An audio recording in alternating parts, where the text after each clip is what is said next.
Hi everyone, it's Stacy with CPAPbabes.com. I'm going to show you today how I make two different ways to make a mask liner.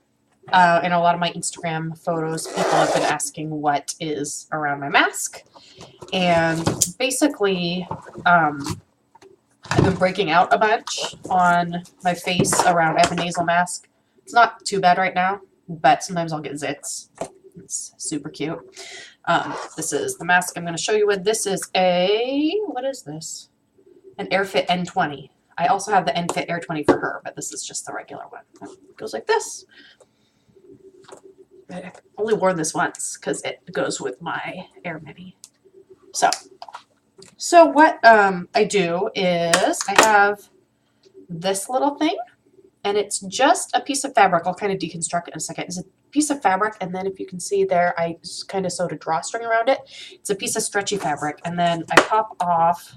Oh, does this even pop off? Yeah, it does. That's how rarely I use that one. I just mostly use it when I go to town. So it goes over the rubbery part right here, or silicone. I don't know. The squishy part. How's that? Over. You stretch it a little bit, and if you can see there, so it's over the front part, and the little drawstring, which is just a stitch with thread on, is on the side, and then on that part, a lot of the, I'm sorry, I don't know what kind of material this is. It's not rubber. Vinyl? I have no idea. Anyway, the part that can be irritating to your face is covered up. So then it sits like this, and then the fabric makes a barrier between my nose and the material so it doesn't get irritated, essentially. So then if you just pop it back on here, and you go like this. I love this mask because it has the magnets on it. It just magnet slides right there. So then it creates a barrier so that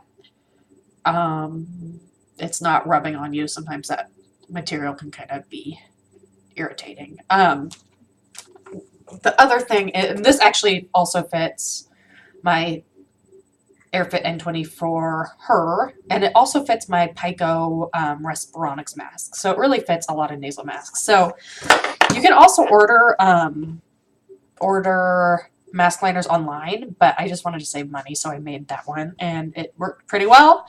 And I don't use it every single night. Right now I'm not using it, but it's just when I feel like I start to break out around here, I feel like I can put that on and it kind of calms it down a bit. So how I do it is I take a piece of fabric, just a regular piece of fabric. This is actually jersey, so it's stretchy. And this comes from a pair of leggings that got a hole in them. So I just cut up the leggings to use for this. And how I do it is I take the mask, not the mask, the nose piece. And I pretty much just go like this,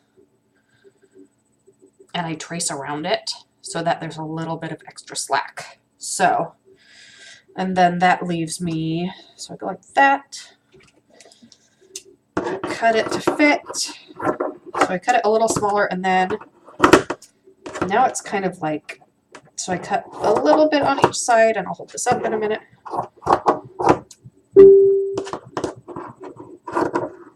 So I cut it so it just fits like this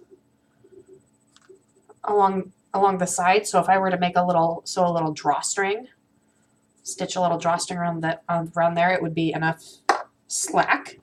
And then I cut a very small hole in the center. I make sure the hole's not too big because since it's stretchy, it will stretch a little bit. So I fold it into fourths, and then I snip the top off, and I cut a hole, and it makes a hole like that. So that's not quite a big enough hole, right? Because it will strangle my nostrils.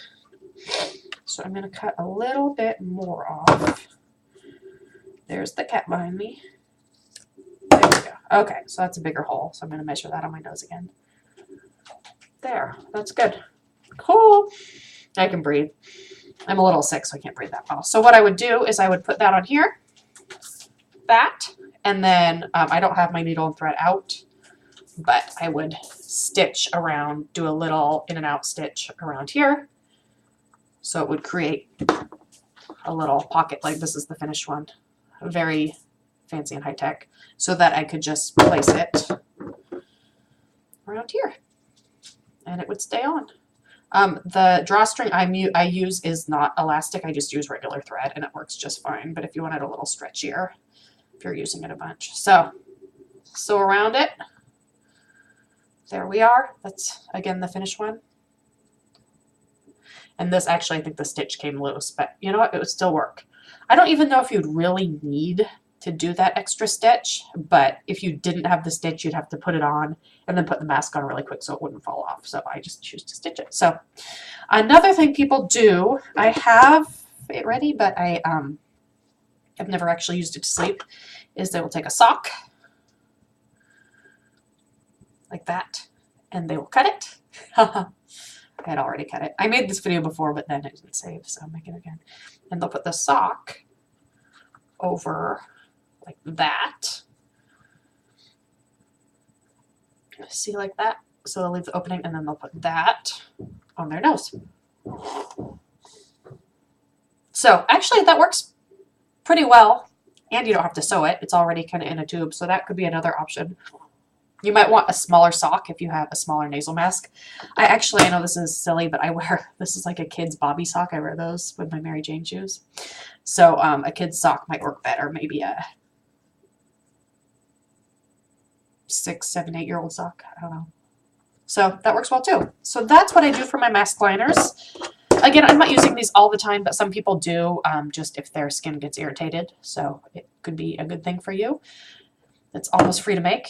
Just need a little fabric and a needle and thread and some scissors, and just play around with it, see how it works for you.